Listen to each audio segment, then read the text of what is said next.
Psych Hustle. My name is Daniela, and today we're going to talk about intake assessments. If you like videos like this, please subscribe down here and hit the bell so you can get notifications when we post more videos in the Psych Hustle, and make sure that you give it a thumbs up if you really liked it.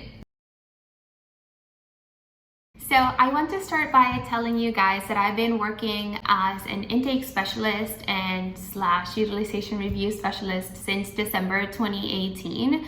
And I know that, intakes sounds sometimes very scary and very pressuring too, because we want to make sure that we gather important information on the client so we can be able to make a diagnosis for insurance purposes, come up with a treatment plan, and also know where your client is standing at so you can, pick up from there and start from the baseline on. So in my particular job, I work at an eating disorder facility that is actually all over the US, in different states, and I do the intakes for all of these facilities, right? And some of the intake assessments are more detailed than others, depending on the regulations of that particular state.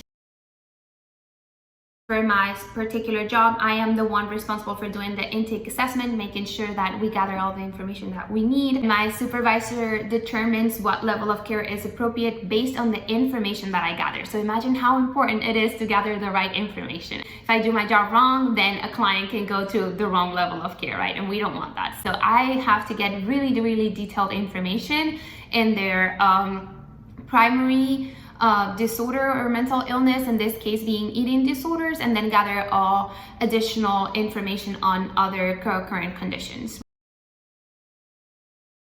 Since I do assessments all over the US, it's through the phone, but there are intake assessments that are done face-to-face. Of course, if you're working at a facility or you are doing private practice, you're gonna have your face-to-face assessments. I like to start the intake process by reporting my name, where I'm calling from, and explaining what we're going to do today and how long it's going to take. This will sound something like, "Hi Maria, my name is Daniela and I'm calling from the name of my company to do an intake assessment with you. This usually takes about 30 to 45 minutes. Is that okay with you?" I like to use this statement because first, I'm using my client's name. I'm already establishing a connection. I'm already making this personable, and they feel very important when you use your name. It's important that you time yourself and you know how long it takes you to complete this intake so your client has an idea of what's going to happen, right? You don't want them to feel that this is a never-ending process and that you're going to be there asking more and more questions. It feels invasive, and when you don't know how long it's going to take, it just feels overwhelming. So if you tell them from the start that this is going to be a little long, they already expecting that, and they're going to feel more comfortable when they see it's been 15 minutes and you're still there asking more and more questions, right? Right after they agree to do the intake assessment, I talk about confidentiality. I really recommend you to look up the rules and code of ethics in your particular state. In Florida, we usually tell our clients that we are mandated reporters, and we must report abuse, neglect towards a minor or an elderly. Also have to report if they are a risk to themselves or others. It is absolutely essential that you make this statement in the very beginning of the assessment. Why? Because you do not want your client to come in to an intake assessment and open up with all of their vulnerabilities and tell you all of the things that are happening in their lives, not knowing that you must report certain situations of risk or abuse. You really want to know about demographics. Why? Because you want to value, empower your client's sexual orientation status, how they feel comfortable with, being addressed by, if they have a preferred name. So I asked them, what is your gender identity? What's your sexual orientation? What are your preferred pronouns? So important, please, I cannot emphasize this enough. please ask your clients what are the preferred pronouns. You want to have all of your paperwork from the very beginning with all of those right pronouns addressed. Do not neglect that, okay? It's so important. And I also ask them if they have a preferred name, what are their religious affiliations, all of that. Where is your client standing from when it comes to, their treatment needs? Are they seeing a medical doctor? Are they seeing a nutritionist? Are they seeing a coach? Whether they've been to treatment before. That's also something you want to know. Like, it will help you understand what is the history of this client in terms of treatment. If they're going to have maybe a hard time adapting to therapy because they've had very bad experiences in the past, or this is an unknown world to them, and you have to really break it down for them step by step. Or whether they've been doing this for a while and they're just changing therapists, or if they actually need a professional that specializes in a particular disorder. For example, there are eating disorder therapists out there, and maybe your client will do better with them, and that's something that you want to take in consideration, so you can refer them to them and you can work in collaboration with that therapist. Why are you here now? I like to make my intake assessment a conversation. Make them feel like they are not going through an interview where it's yes, no answer. You want them to elaborate a little bit. Make them feel comfortable. So I like to ask them, why are you pursuing treatment now? What's bringing you to us at this time? And sometimes they struggle and they go back to like when they were 12 years old. Sometimes they're like, oh my God, I'm so sorry. I'm just like so nervous about this assessment, but I'm just like rambling. So you can tell them, hey, I really want to work on that together, and we're on a time crunch, so let's get to this, okay? What is the present problem? Let's focus on the now. And you can always do that with a smile like I'm doing now. You can always do that very gently, and trust me, they're gonna understand. It's all about the way you speak, your demeanor, and all of those good stuff. Micro counseling skills, right? And we'll talk about those things in another video. After I know really what is the current problem, then I go into eating disorder specific questions. And depending on your specialty, you really want to try to target what are those symptoms that are related to your specialty that they're presenting, so you can actually be more proactive into treating them, right? So what happens after the eating disorder specific questions, we go into mental health. And in there, we ask them if they have any official diagnoses. If they say, no, I've never been diagnosed, then you want to have a list of typical symptoms that people present when they're struggling with depression and anxiety, because those can be very common when people are coming into therapy. So you can find these questionnaires online. I'm gonna add one of those in the comments below, so you can click and see what are the questions to ask. But usually for depression, I ask them like, oh, do you present any signs of depression? And sometimes they say no, and I'm like, okay, just to make sure, have you been experiencing low mood? Yes. Lack of motivation? Yes. Isolation? Yes. Crying spells? Oh my God, yes, I cry every day. So that sounds a little bit like depression, right? So even if they don't have a diagnosis, you have an idea what are the struggles. Something else that I ask under the mental health section is whether they're able to complete activities of daily living, like showering, brushing your teeth, getting out of bed, things like that. Because even if they deny all of these symptoms of depression, anxiety, bipolar disorder, or whatever it might be, sometimes they're struggling with their activities of daily living, and it's important for us to know. So again, we know what is the state of our client and how functional they are, and it's also good for insurance companies to know. They usually ask that during pre-certification. Moving on, we want to know about their sleep pattern. A lot of clients will tell you, I don't know, and they do a quick math and it comes out to 8 hours.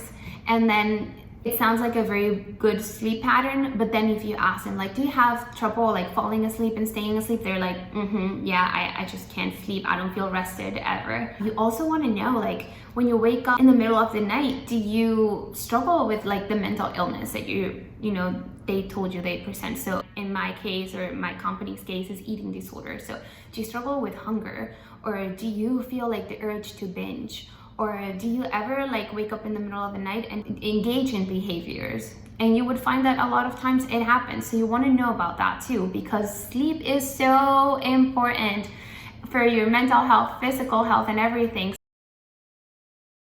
Then ask about substance use. Questions to ask about substance use include what's the frequency of the use, the quantity of the use, and when was the last time they used, right? And ask about non-prescribed drugs, illegal drugs, alcohol, marijuana, tobacco. Ask about vaping. A lot of people are vaping these days, and when you ask them about cigarettes, they say no, but they are vaping, so ask about that one.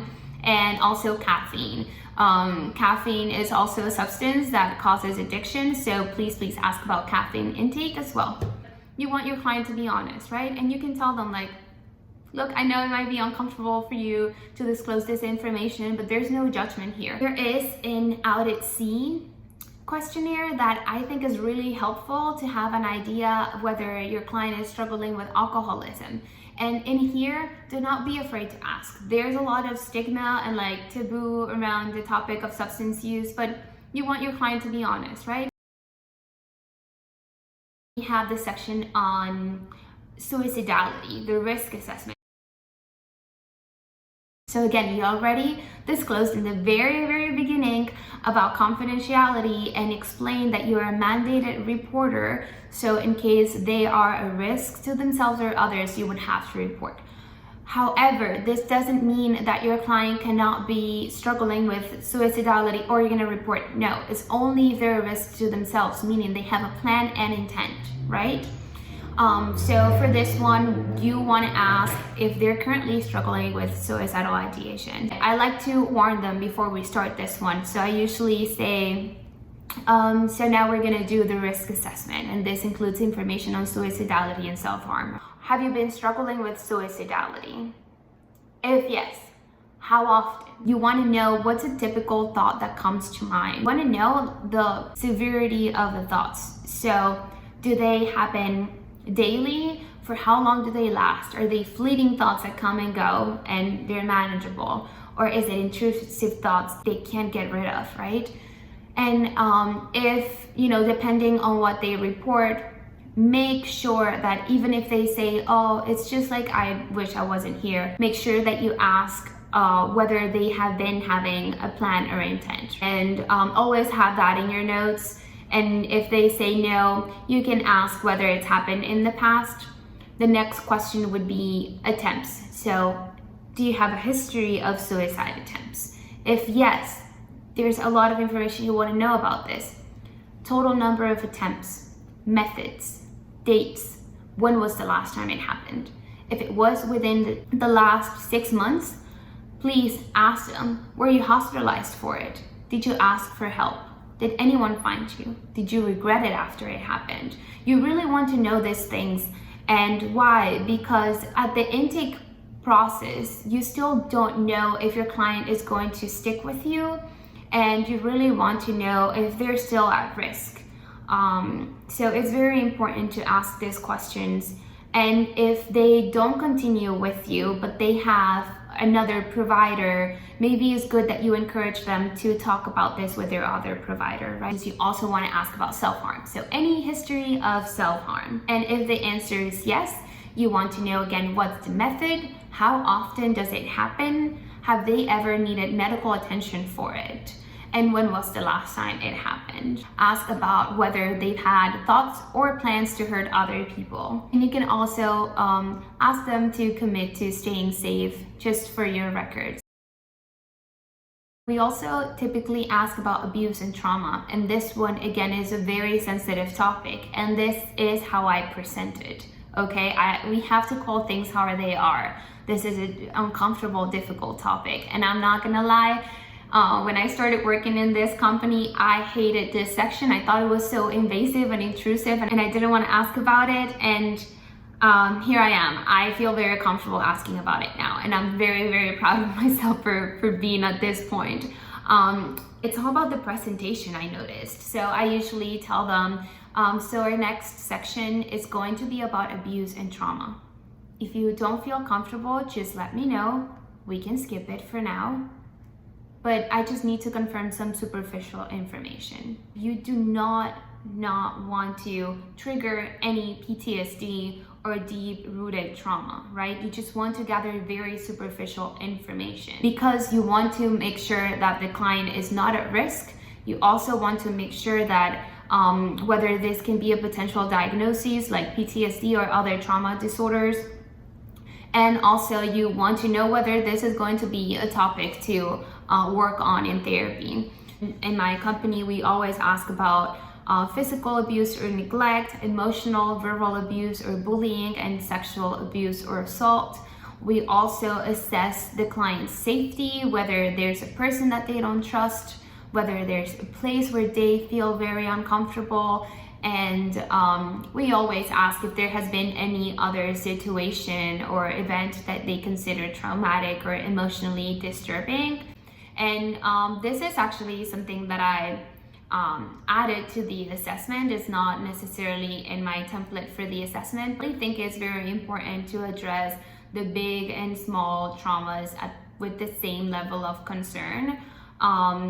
The little traumas can impact someone as much as a big trauma, and they're part of who they are, and it should be in their biopsychosocial. So I always ask, and believe it or not, there are a lot of people that have those we think little traumas really impacted them, and it's probably a triggering factor to, you know, why they're here, the onset of a lot of problems. Want to know a little bit about medical information. We're not physicians, but we want to know if they're healthy. So always ask about any physical symptoms like dizziness, fainting, irregular heartbeat, all of those things, and ask them about what medications they're taking, names and milligrams. You want to know that for how long have they been taking them. Make sure that they take them as prescribed by your doctor. Always ask them about that because you want to know if they're doing, you know, not following the recommendations, and maybe that's not helping them. So that's something important to know. So next we talk about family, which is so relevant, right? Family is where everything happens, where things develop, where we grow. So for the sake of the assessment, again, you don't want to get very deep into this topic. You really want to know very general information, like who did they grow up with, biological parents, adoptive parents, single mom, do they have any siblings, how are their current relationships with them. Ask them, what is the quality of your relationship with mom, with dad, with your siblings, with your husband, with your wife. Also ask them who they live with, and ask them to please describe their home environment in 1 or 2 words. This I find is super helpful for me to have like a whole picture of what's really happening at home. And ask them if their family is involved in their recovery, if they are aware of what's happening, and if they support them. Obviously ask about mental illnesses in the family, about their social life. This is also a very important section in the assessment. You are going to find that insurance companies really want to know if there is social impairment, if their mental conditions are impacting their social relationships, their ability to be functional, you know, outside their homes. So you want to know whether their mental conditions are impacting their workplace, their academics, their involvement with family, with friends. And finally, ask them who's their support system. If they have people in their community, maybe it's not mom and dad, but it can be a family friend, it can be a teacher, anyone in their lives that is really supportive and they can count on. You are one person with a lot of clients. You cannot be there for your client at every time they need you. So you are gonna really want to know who is part of their support system. So whenever they are struggling, you can encourage your client to reach out to them. Moving forward, we want to know some additional information about them, like whether they're working full-time, part-time, what's their highest level of education, do they have any future plans for school or work or their career.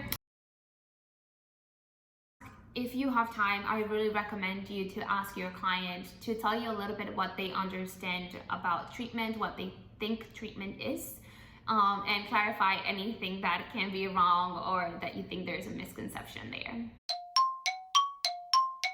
So I wanted to wrap up today's video with a summary of the tips that I recommend to do a fantastic intake assessment. Number 1, prepare your client.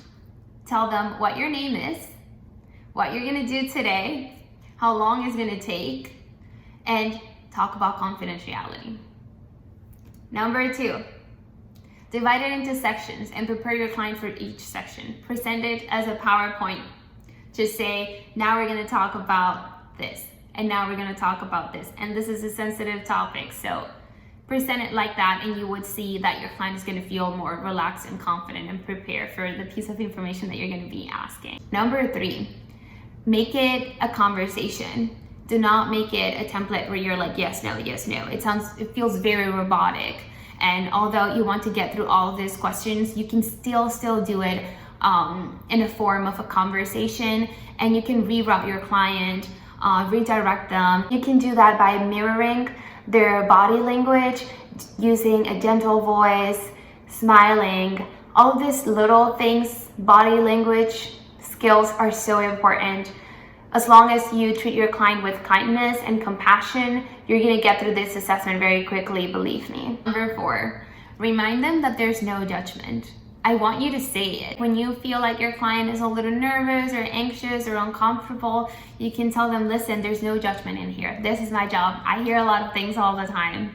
And that many times make them laugh and make them feel more comfortable, you know? It normalizes their experience. They're not an alien telling you something that's super crazy. No, this is a real struggle. I hear you. I've heard it before. This is uncomfortable, but we're gonna get through it together. Number 5, whatever happens in this first session with your client sometimes sets the tone for what's going to happen next. So you want to give your client a very good impression of who you really are. Do not be afraid to be yourself. Tip number 6, paperwork. As clinicians, we really struggle with paperwork.